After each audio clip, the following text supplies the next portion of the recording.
Donc, au niveau des périphériques, nous avons l'avantage de pouvoir comparer le membre qui est déficient avec l'autre qui est, espérons-le, en bonne santé.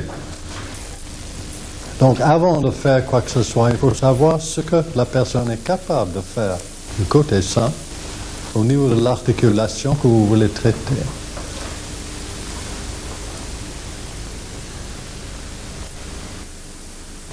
Ça, c'est un premier élément que je trouve important. Un deuxième élément, c'est que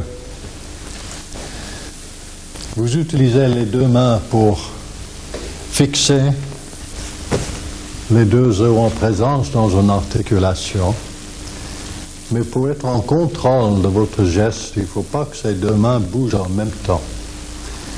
Donc, en principe, sauf dans quelques rares cas, vous fixez l'articulation avec une main et vous le bougez avec l'autre main.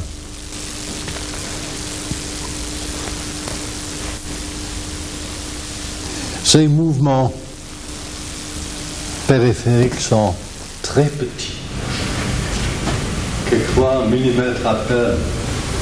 Donc il ne faut pas exercer une force comme si vous voulez l'expédier dans l'océan. On utilise généralement 100 fois trop de force pour le mouvement qu'on veut faire, parce qu'on ne réfléchit pas à ce qu'on est en train de faire. On devrait avoir au fond à l'esprit l'articulation et le mouvement de cette articulation qu'on veut faire. Et c'est en fonction de cela qu'on fait le mouvement. Donc, tâchez d'avoir des prises qui soient souples, pas tendues comme ça parce que vous êtes tendu. Vous communiquez vos tensions inévitablement au patient qui ne peut pas se détendre à cause de votre tension. Et après ça, on s'étonne que le mouvement passif est si difficile à faire. Donc, si vous n'êtes pas détendu vous-même, vous ne pouvez jamais faire un traitement passif convenablement. Un moyen de se rendre compte de si on est tendu ou pas, c'est qu'on a tendance à tenir son souffle pendant qu'on fait le mouvement, au lieu de respirer normalement en faisant ça. Alors si on se surprend ainsi, détendez-vous. Ces choses se présentent chaque fois dans chaque stage. On croit qu'on a longtemps que ce n'est pas dans mon cas, mais vous verrez, dans la pratique c'est comme ça.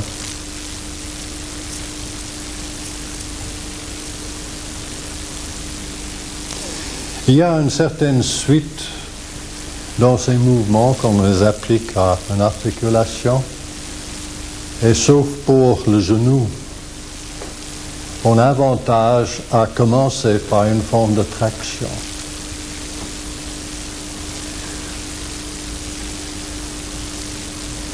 Si vous avez à traiter, par exemple, un doigt qui était abîmé et qui est bloqué, qui n'arrive pas à l'extension complète, vous pouvez faire l'extension, mais il ne faut pas chercher à le mettre le plus en extension possible avant de tirer. Vous acceptez l'anomalie due au problème et vous tirez dans la position que le doigt se trouve.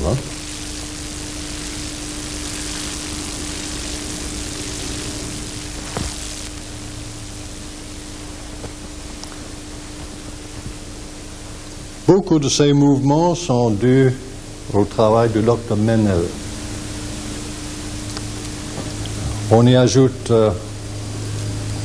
ce qu'on fait en ostéopathie, mais il y a beaucoup moins sur les périphériques, sur le plan local, que ce qui est donné par Menel. Et le génie de Menel pour moi, c'est qu'il a trouvé, en étudiant les articulations sur le cadavre, un tas de petits mouvements en dehors de la volonté qui sont nécessaires pour pouvoir faire les mouvements volontaires. Et c'est parce que ces petits mouvements sont bloqués à cause d'un épanchement quelconque, l'immobilisation de l'articulation, que si on ne les fait pas pour commencer, les mouvements volontaires ne sont pas possibles sans douleur. Donc il faut commencer pour chaque articulation à libérer ces tout petits mouvements non volontaires. Et ensuite, vous serez étonné combien vite le mouvement normal et actif devient possible.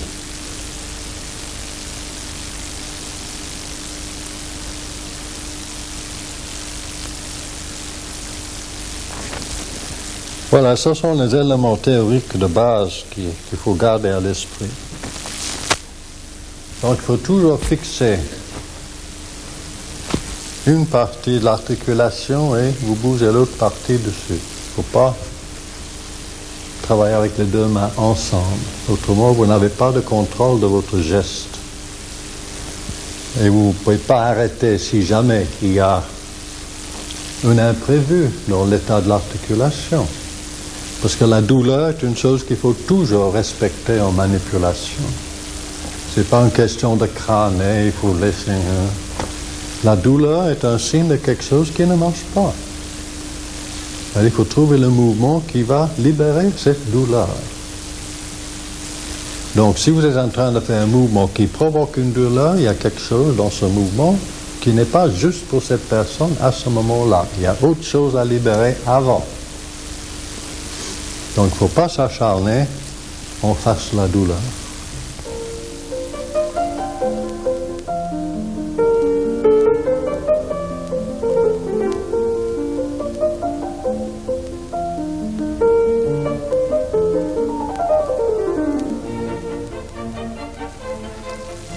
Donc, ce que je vous montre comme possibilité d'augmenter la flexion ou l'extension au niveau de la hanche, cela veut dire qu'il y a encore la possibilité de descendre le fémur vers le bas par traction dans la cavité cotyloïde. Donc, s'il n'y a pas d'espace visible à la radio, c'est déjà trop tard. Et vous ne pouvez pas faire les mouvements que je vais vous montrer.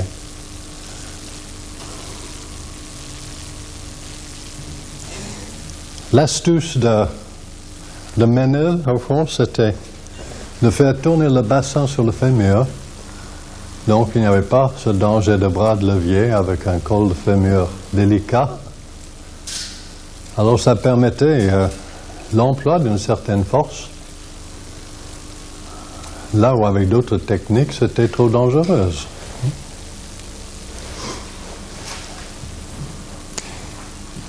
Ce sont deux mouvements qu'il ne faut pas faire suivre. Donc, si vous voulez faire la manipulation pour augmenter l'extension, il faut intercaler d'autres mouvements au niveau de la hanche avant de vouloir forcer la flexion.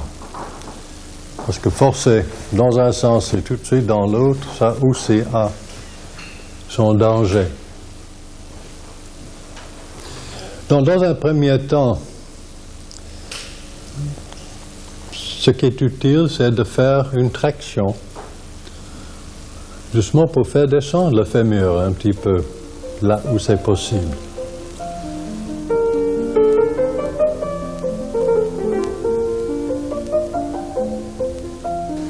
Donc, si vous êtes seul, il y a des linges comme ça qui sont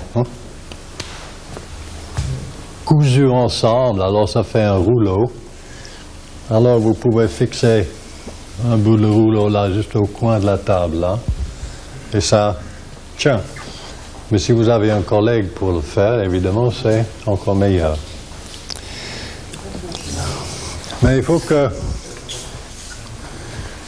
qu'on tire au fond dans le même axe. Donc si moi je tirais ici, Marie-Ève serait obligée d'aller plus vers le centre. Donc il faut que ce soit dans la même ligne au point de vue traction.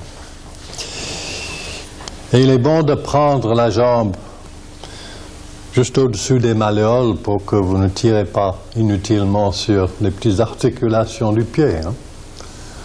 Et quelquefois, si la personne est poilue, c'est mieux d'avoir un petit linge là, autrement on tire un peu dessus. Pour faciliter la descente du fémur, il est aussi utile d'avoir un petit peu de rotation externe. Ça descend plus facilement comme cela.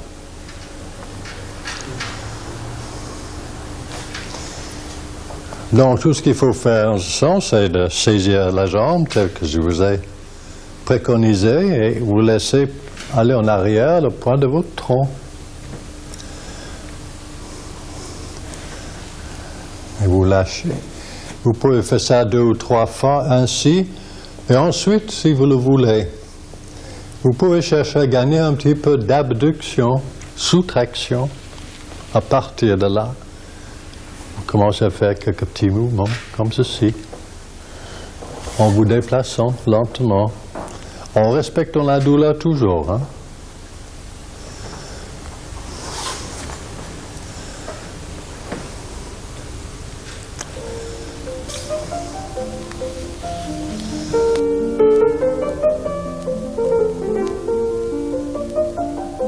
Vous prenez la jambe malade et vous cherchez à aller jusqu'où la flexion est possible.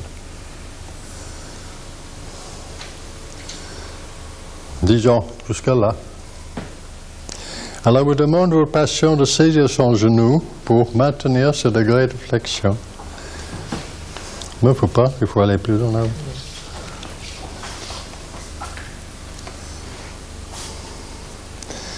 À partir de là, vous allez étendre la jambe saine,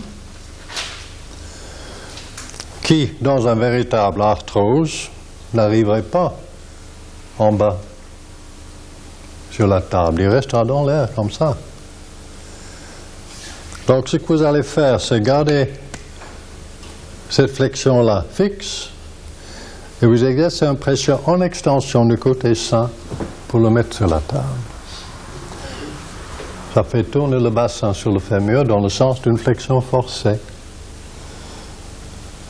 Mais cette fois, vous allez forcer la flexion du côté sain le plus haut possible.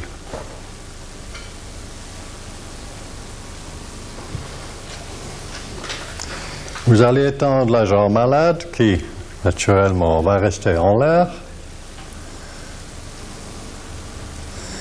Et vous allez lâcher la flexion côté sain jusqu'à ce que la jambe malade repose de toute sa longueur sur le banc.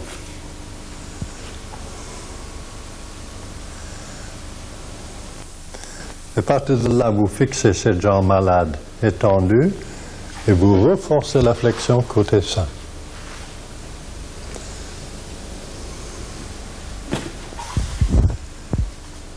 C'est astucieux, hein?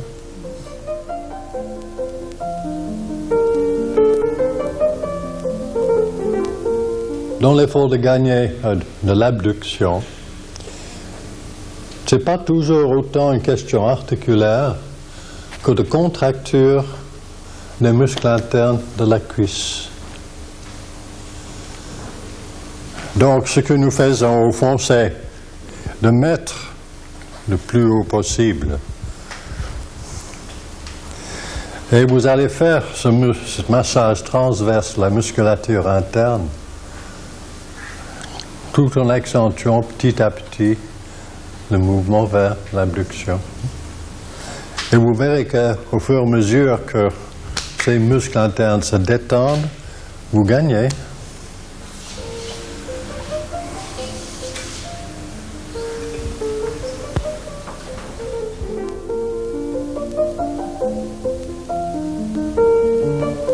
Alors moi j'avais l'habitude d'intercaler des rotations entre une flexion et une extension forcée. Alors là où Menel avait une idée, il ne voulait pas qu'on travaille trop l'articulation du genou. Donc, il avait la prise où toute la hanche était contre soi.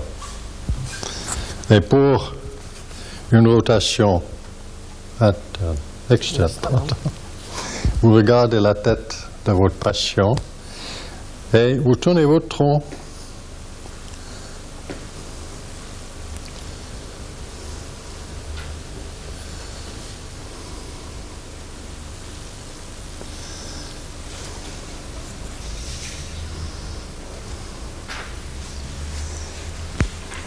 Pour la rotation inverse, vous passez depuis le dedans vers le dehors. Vous avez toujours le contact ici, mais vous regardez les pieds. Vous allez tourner par là.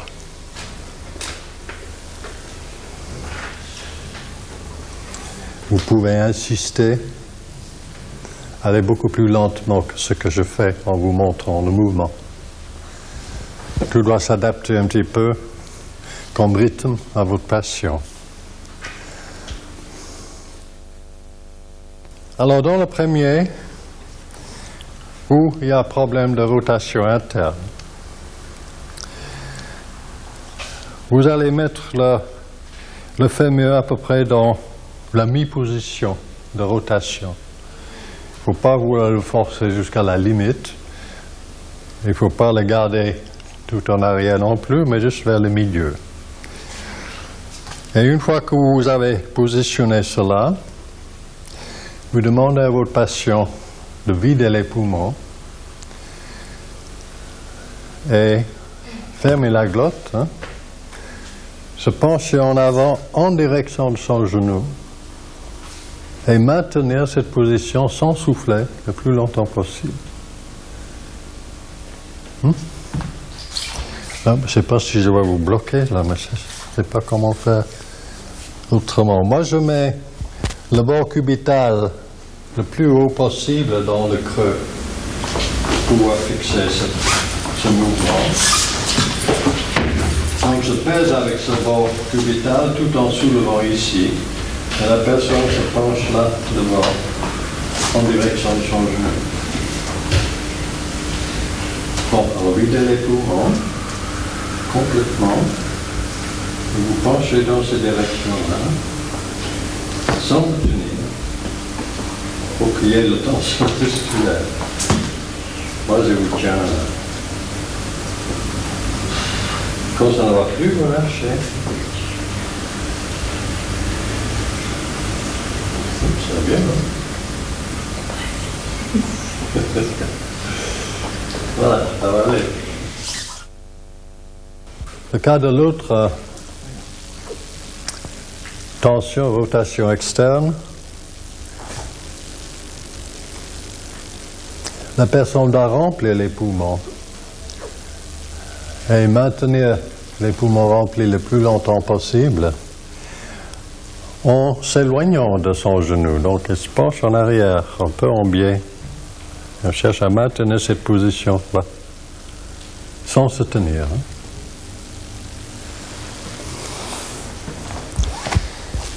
On croise encore les jambes? Oui, faisons comme ça. Oh non, je pense toujours assez. Bon, alors vous remplissez les poumons et vous penchez en arrière là, sans vous tenir. Moi, je tiens le genou et je cherche à peser un petit peu dans le sens d'une augmentation de rotation.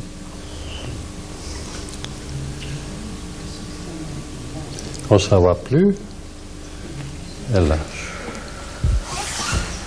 Mais quand il y a la tension là, ça lâche dans le milieu. Tout d'un coup, quelque chose cède et le blocage disparaît.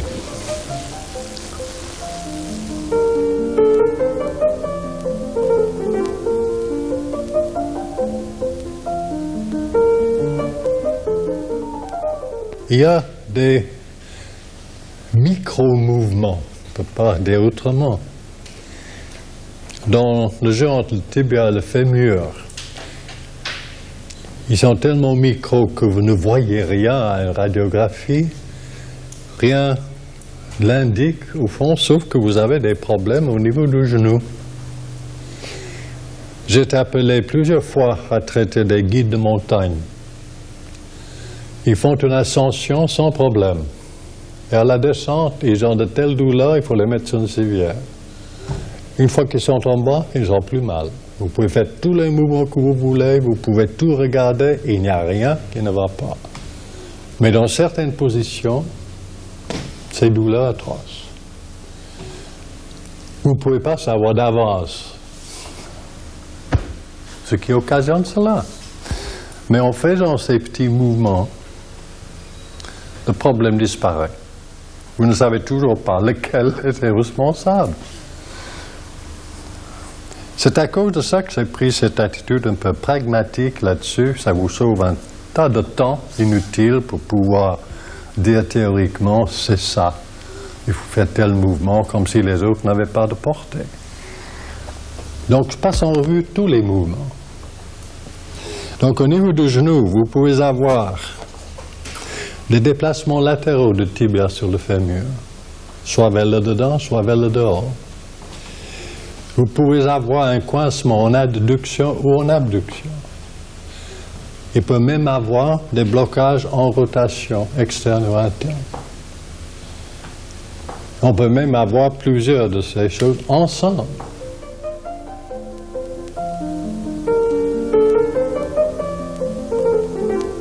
Naturellement, il y a la rotule, il ne faut pas oublier. Il ne faut pas vouloir travailler flexion, extension, genou si la rotule n'est pas libre de se bouger. Surtout dans le mouvement en haut et en bas. La meilleure façon au fond, c'est de prendre le talon de la main, la contre, on prend avec les doigts l'autre bout, alors vous pouvez faire un mouvement vers le bas. Quelquefois, quand les personnes sont très décharnues, ça frotte trop sur le fémur, c'est très désagréable. Alors on peut faire sa pression un petit peu plus haut sur le droit antérieur. Et ça se passe parce qu'il est quand même pris dans l'extension du droit antérieur. Hein. Donc c'est ce mouvement vers le bas là et vers le haut, comme si c'est ça le plus important. Mais vous pouvez aussi faire le mouvement latéral. Et il faut vous mettre toujours du bon côté pour le faire. Et vous pouvez exercer la force que vous voulez, vous ne risquez rien là.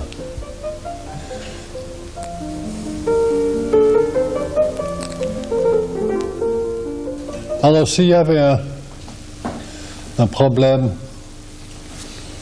du côté interne, un pincement là, adduction,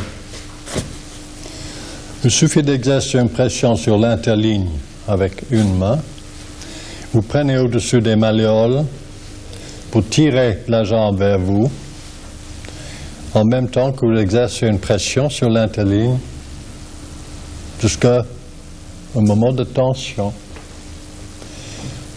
Et une fois que vous avez cette tension, vous pouvez aller plus loin avec la main au niveau du genou.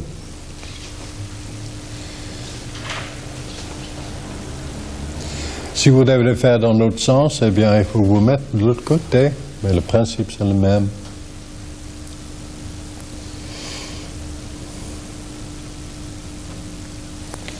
Il se peut qu'il y ait un déplacement latéral du tibia par rapport au fémur. Donc, il faut le pousser latéralement vers le dedans. Alors, au lieu d'être sur l'interligne, vous êtes au niveau du tibia. La même contre-pression en bas. Vous tirez, vous poussez jusqu'à ce que vous avez la tension. Et ensuite, plus loin. En maintenant cette tension au niveau de la cheville. Il ne faut pas que ça lâche.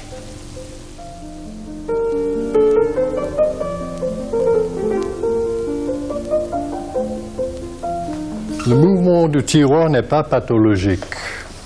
On a un peu tendance, si vous travaillez dans le domaine orthopédique, de ne pas vouloir faire ce mouvement. Mais c'est un mouvement extrêmement nécessaire. Et bien des limitations dans la flexion-extension du genou viennent du fait que ce mouvement du tiroir ne se fait pas. D'accord, ça peut être exagéré, mais c'est pas dans tous les cas que vous avez ça. Donc il faut pouvoir faire ce mouvement, et vous pouvez le faire à des degrés différents de flexion.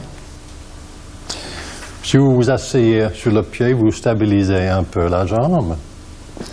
Alors vous tirez vers vous, comme ça. Et vous pouvez faire ça avec des degrés de flexion différents jusqu'à ce que le mouvement n'est pas possible. Mais c'est un mouvement qui doit exister. Dans ces questions de tiroir, c'est surtout le mouvement antérieur du tibia sur le fémur qui semble faire défaut et sur lequel il faut souvent s'exercer une pression d'une assez longue durée. Donc ce n'est pas seulement une question de faire un va-et-vient, mais de maintenir la traction en avant et chercher à augmenter ce mouvement-là. Et vous serez étonné de ce que vous gagnerez en flexion-extension par la suite.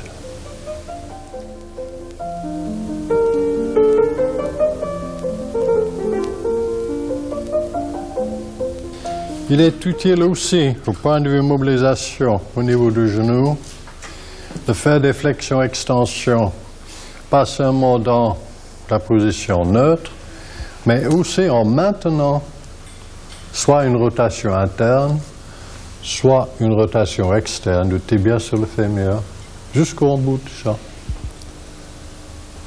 Mettez la main dessous pour éviter qu'il y ait une extension trop subite. Donc pour la rotation externe, c'est bon de prendre le talon depuis dedans. Ça vous permet de tenir la jambe et la position de rotation en même temps.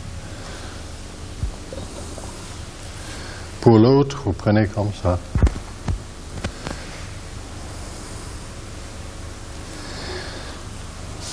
Vous pouvez à la suite de cela faire une alternance de ces deux rotations en ayant votre avant-bras dans le prolongement du tibia, donc il faut vous déplacer jusqu'à l'extension complète.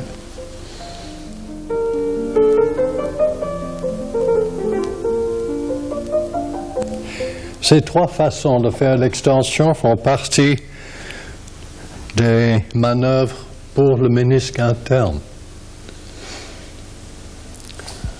Le docteur Cyriax, par exemple, il faisait cela en faisant alterner ça, mais en exerçant au départ cette pression latérale au niveau du genou pour ouvrir le côté interne. Alors il maintenait pas une pression latérale tout le long, ça, mais il faisait ce va-et-vient jusqu'au bout. Nous pouvons intervenir pour les ménisques s'il n'y a pas de déchirure. Il faut que le ménisque soit intact, autrement c'est trop tard pour nous. Et c'est un mouvement qu'il faut répéter assez souvent avant qu'on ait le résultat voulu. Mais c'est possible de le faire. Il est intéressant de voir des personnes qui ont un genou instable et qui ont un problème de ménisque. Ils arrivent spontanément à le rentrer eux-mêmes. Et si vous voyez le geste qu'ils font, c'est justement ce mouvement vers le dedans, comme ça. Ils le savent. Au fond, c'est ce que nous faisons. La technique classique, au fond, c'est d'avoir ce mouvement-là avec la rotation interne. On fait le mouvement jusque vers le bas. Et c'est juste avant l'extension où le résultat peut se faire. Mais il y a des cas où cette position est trop douloureuse. Donc, vous pouvez le faire avec l'autre rotation. Selon le cas. Il y a des personnes qui préfèrent une autre prise, plus près de moi, où ils prennent la jambe ici, alors ils ont les deux mains pour faire ce qu'ils veulent, sentir. Ils ont aussi cet avantage que vous évitez ces extensions intempestives puisque vous avez la main dessous. Mais ça, c'est une question de praticiens et où ils sont à l'aise. Hein. Du moment qu'on sait ce qu'on va faire, les prises peuvent varier considérablement.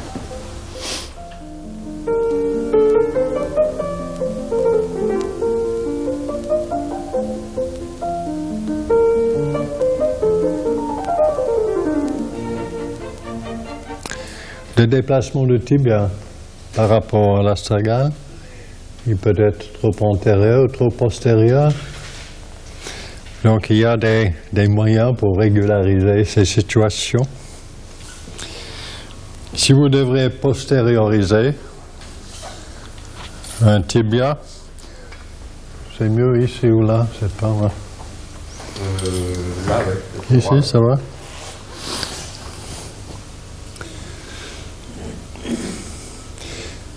Alors, prends le pied et on met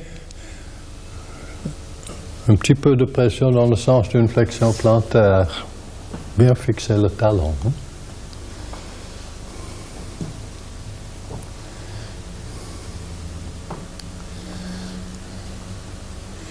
Et avec le talon de votre autre main, au niveau de la malléole interne, vous allez exercer une pression en direction du bas.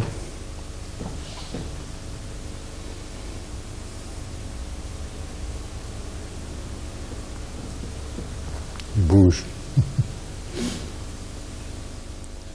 Avec une main, vous allez saisir l'astragale. Hein? Avec l'autre main, vous avez le talon. Vous allez faire un mouvement vertical avec ces deux mains en direction du plancher. Quand vous arrivez à la limite, eh bien vous allez un peu plus loin avec les deux mains. Et ça fait remonter le tibia. Mais il faut que vous ayez une protection là parce que s'il y a eu une fracture du tibia, là de nouveau vous exercez des forces nocives.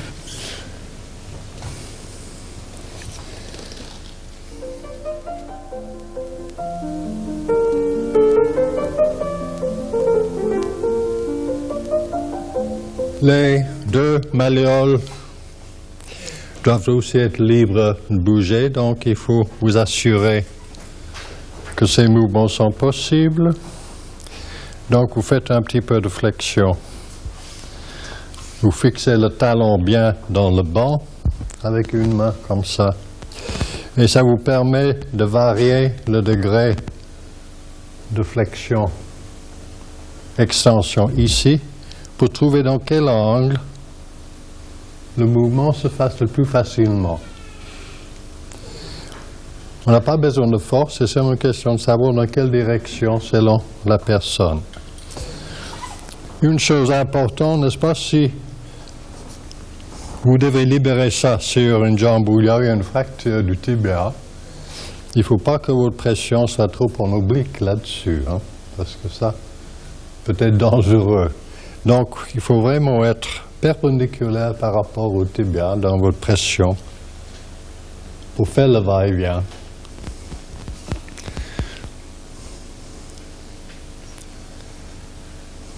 Voilà. Là, le mouvement est libre. Quand je mets là, c'est moins aisé. Vous pouvez travailler la malléole externe électivement. Par exemple, si le problème c'est qu'il est trop antérieur, vous voulez le descendre, vous mettez un pouce pas-dessus et l'autre pouce aussi. Vous avez vos deux index au niveau du tendon d'Achille et vous faites une espèce de pince. Hein? Alors ça bouge tout seul. Hein? Si vous voulez là faire dans le sens opposé, alors vous mettez votre patient sur le ventre et vous exercez comme ça dans le sens contraire.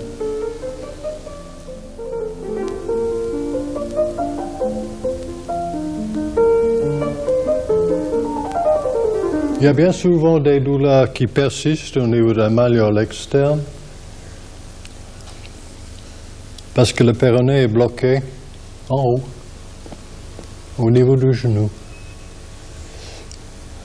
Donc chaque fois que vous avez un problème ici, il faut toujours passer en revue toutes les petites articulations qui peuvent avoir un rapport pour vous assurer que ces mouvements sont libres. Inutile de vous le dire que c'est ce mouvement-là et rien d'autre. Vous avez bien meilleur temps de passer tous ces mouvements en revue. Ça prend peu de temps et vous êtes sûr que chaque chose bouge normalement après cela. Donc, pour travailler le malléole, le péroné, en haut, c'est généralement un problème de l'antérioriser. Il faut le tirer en avant. Alors, il y a différentes petites façons. Vous pouvez mettre vos ténards contre la tête du péroné. Vous pouvez mettre votre poignet entre deux. Mais chassez la musculature de sorte que vous ne coincez pas le muscle entre votre main et l'os. Vous cherchez à avoir un contact avec la tête du péroné et le ténard ou votre poignet.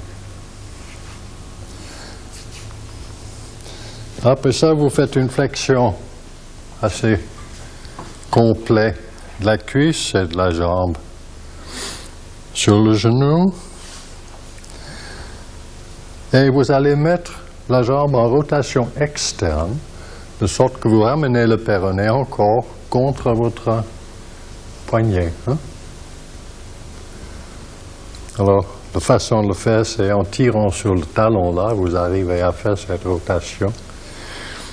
Alors, vous coincez bien votre main en forçant la flexion du genou. Et à partir de là, vous allez faire un petit mouvement très rapide en oblique vers vous-même avec le ténard ou le poignet qui est coincé. Et le péroné saute inévitablement.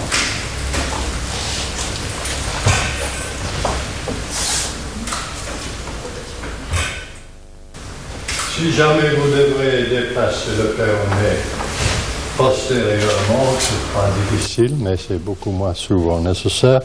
Mettez la jambe en rotation interne un peu pour mettre le péroné en ordre. Vous cherchez la tête, vous mettez le ténard par-dessus et vous le poussez en direction du bas.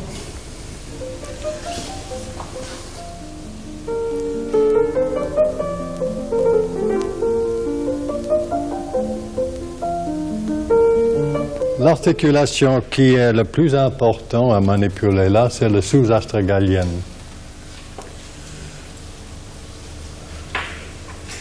Et c'est par manque de mobilité à ce niveau-là qu'on a souvent des problèmes insoupçonnés.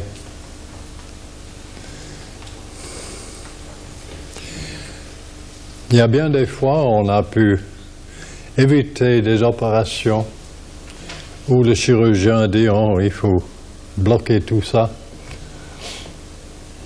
Alors pour une jeune personne qui voulait encore faire du ski, etc., c'est un drame. Et ce n'est pas nécessaire souvent.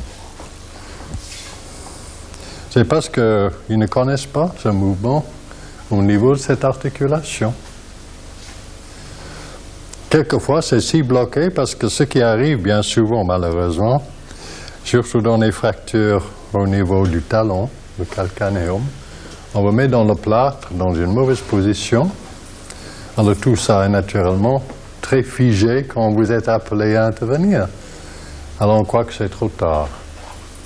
Et bien souvent, on s'occupe de la fracture, on ne voit pas qu'il y a un problème au niveau de cette articulation qui n'est pas en bonne position. Alors quelquefois quand c'est ainsi, il faut être deux pour le faire.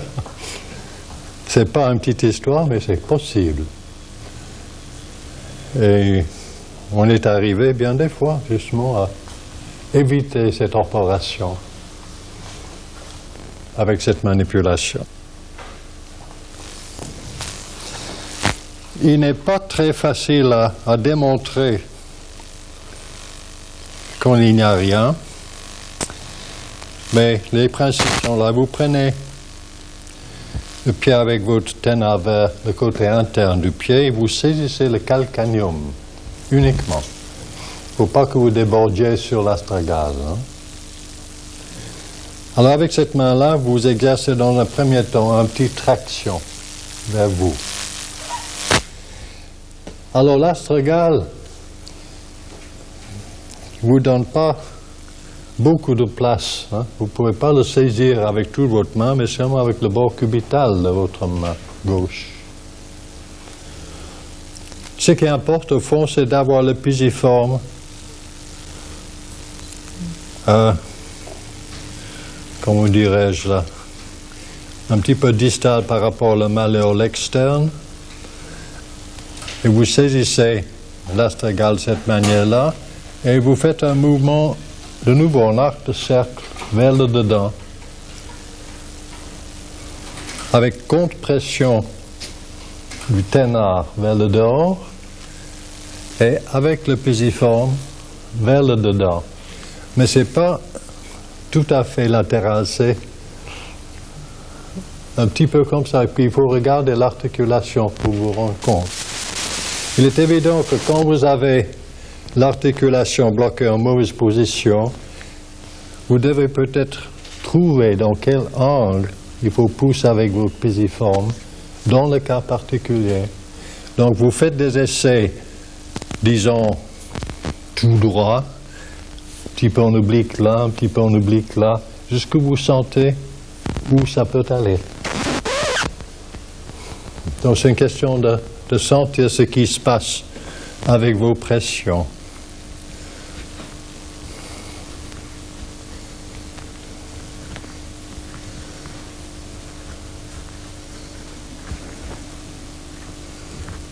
Oui, là c'est ça. Là c'est ça. Là ça marche.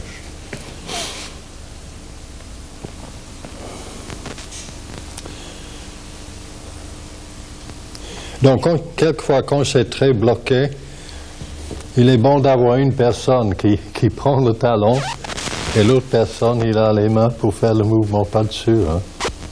Vous êtes deux. Mais dans d'autres cas, cherchez à maîtriser ce geste si possible. Ça vous rend un grand service.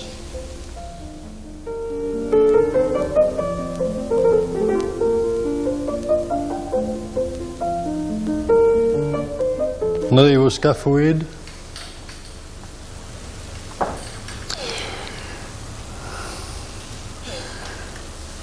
Le plus souvent, le problème, c'est de faire une dérotation vers le bas. Il y a deux prises possibles selon la facilité. On prend l'avant-pied comme si on voulait dire bonjour. On le met en inversion comme ceci pour bien mettre le scaphoïde en place.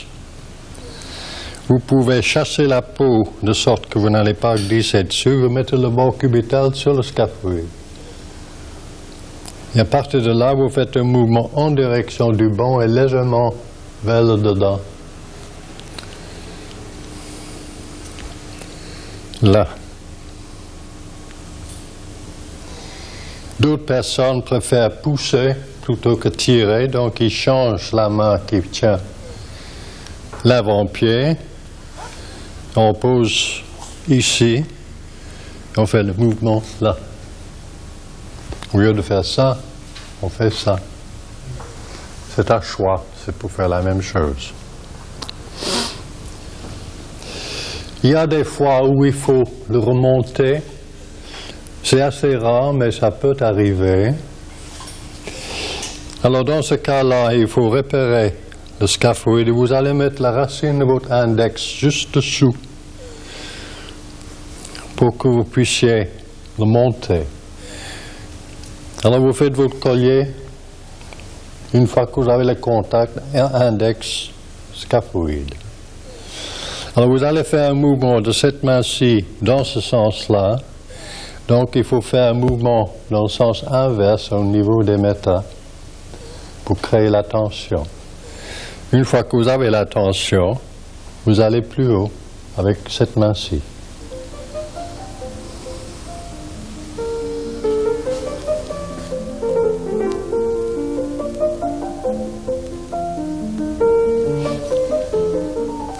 Bon, nous venons maintenant au cuboïde. Là, il y a souvent des problèmes quand il y a une tendance au pied plat, par exemple.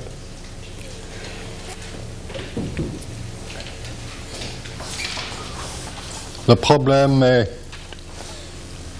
toujours qu'avec la voûte, ça a tendance à descendre, donc il faut le remonter.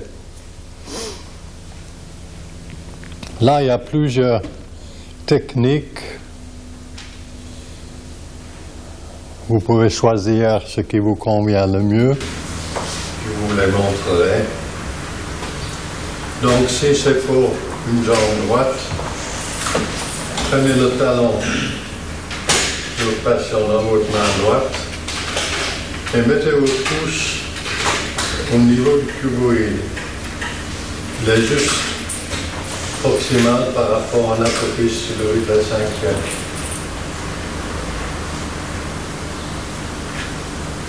Avec l'autre main, pas en saisissant avec les doigts, mais en utilisant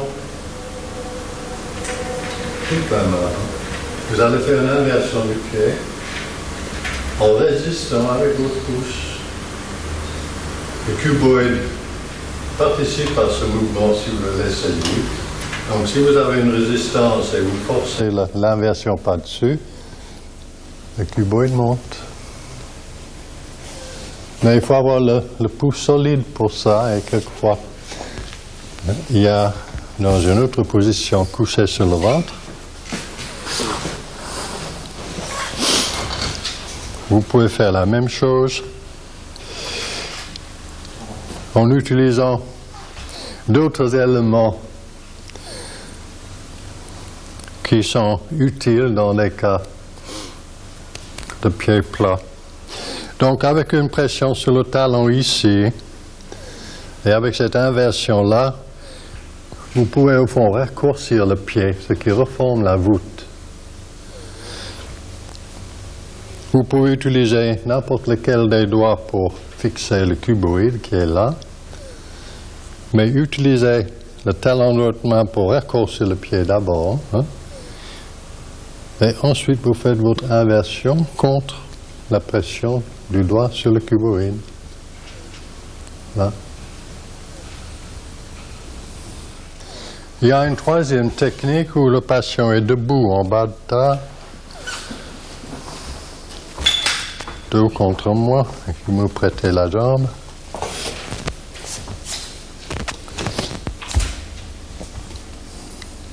Vous allez pouvoir faire cette inversion-là.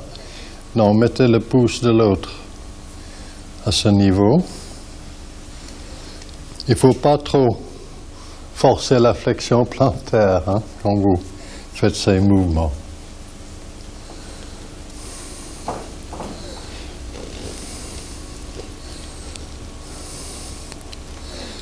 Cette position vous permet de le faire au fond avec le coup de fouet si vous connaissez ce genre de choses qui n'est pas facile à maîtriser. Mais quelquefois, on a besoin de ce genre parce que les autres n'ont pas réussi.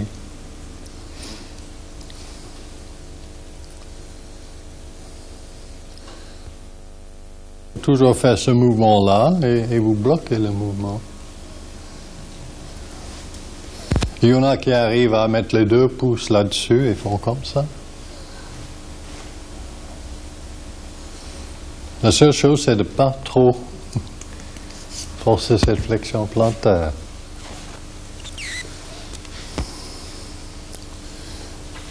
C'est toujours la contre-pression par rapport à l'inversion.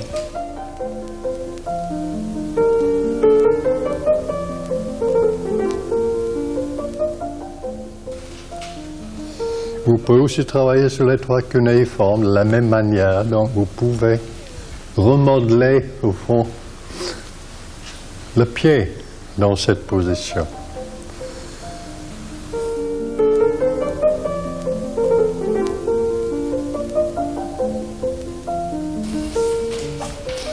Bon, ici, alors, pour les orteils, il n'y a pas grand-chose à faire, sauf pour le gros. L'idée essentielle au départ, c'est de chercher à égaliser ces flexions qui sont souvent un petit peu trop marquées. Alors, si on prend une prise entre cette partie de l'index et le pouce, en saisissant le métatarsien, et vous faites un glissement dans ce sens-là, en tirant, vous pouvez libérer ces petites articulations. Oui?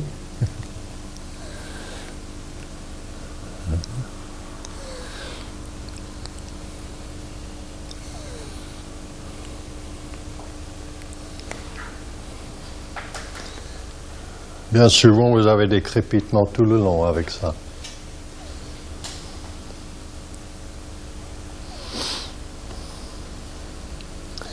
Donc l'essentiel là-bas, c'est au fond, c'est travailler sur les métas pour commencer. Alors,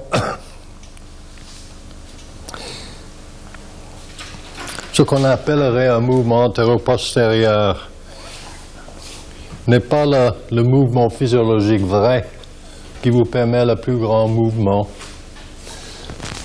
Donc ce qu'il faut faire, c'est saisir les 4 métas avec une main.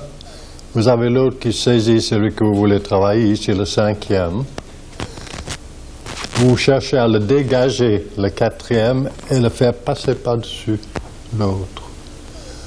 Et tout en maintenant là, en tirant là, vous voulez le faire passer par-dessus l'autre. Donc c'est un mouvement en arc de cercle. Vous allez beaucoup plus loin. Et j'insiste aussi sur cette technique en ostéopathie de ne pas utiliser les muscles des doigts et de la main pour faire ça. Le mouvement est donné depuis l'épaule toujours. Ça donne un geste beaucoup plus stable que si vous faites ça. Alors pour le 4e, vous faites ça autour de la 3e. Vous prenez le 3e autour de le 2e. Hein? Et ensuite le 1er autour de le 2e.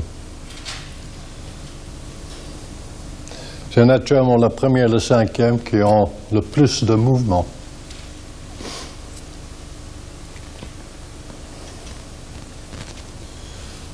Après avoir fait ça, vous pouvez faire un mouvement global en étant juste proximal par rapport aux têtes des métas et vous faites le mouvement comme ceci.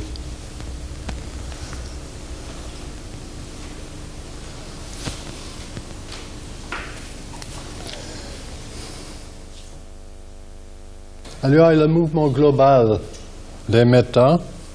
Donc, vous saisissez au niveau du scaphoïde et le cuboïde, vous faites votre prise de cette manière-là. Prenez tous les métas et vous faites le mouvement vers le bas avec votre pouce. Et ensuite vers le haut en utilisant vos doigts.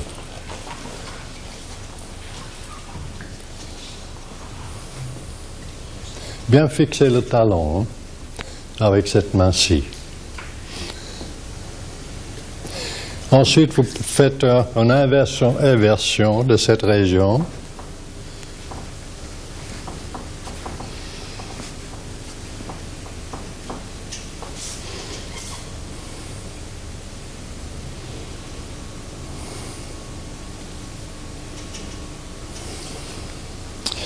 Et comme dernière chose, quelquefois,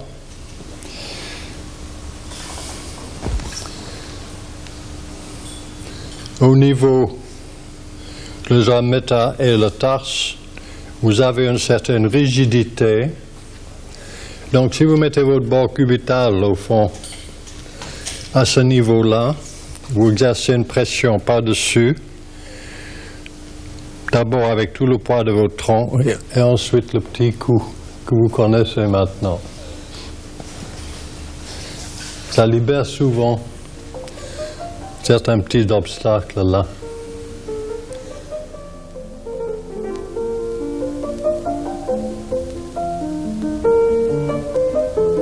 Alors j'avais oublié de montrer quelque chose de plus spécifique pour le gros orteil, qui sont utiles dans les problèmes de hallux valgus, etc.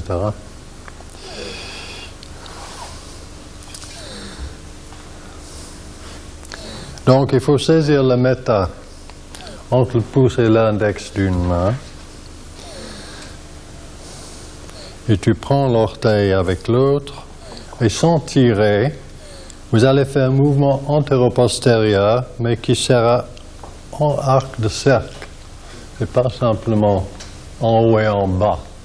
Il faut respecter au fond la forme de l'articulation. Donc c'est un mouvement comme ceci. Voilà.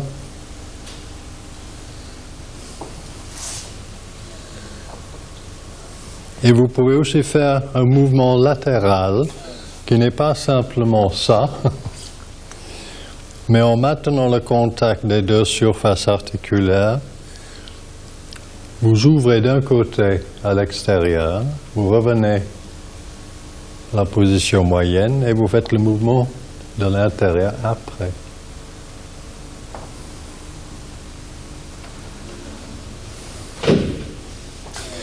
Et vous pouvez aussi faire un mouvement de rotation. Ça, c'est surtout pour tendre un petit peu les ligaments.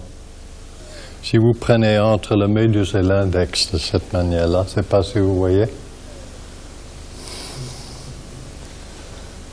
Ça vous permet de faire un mouvement.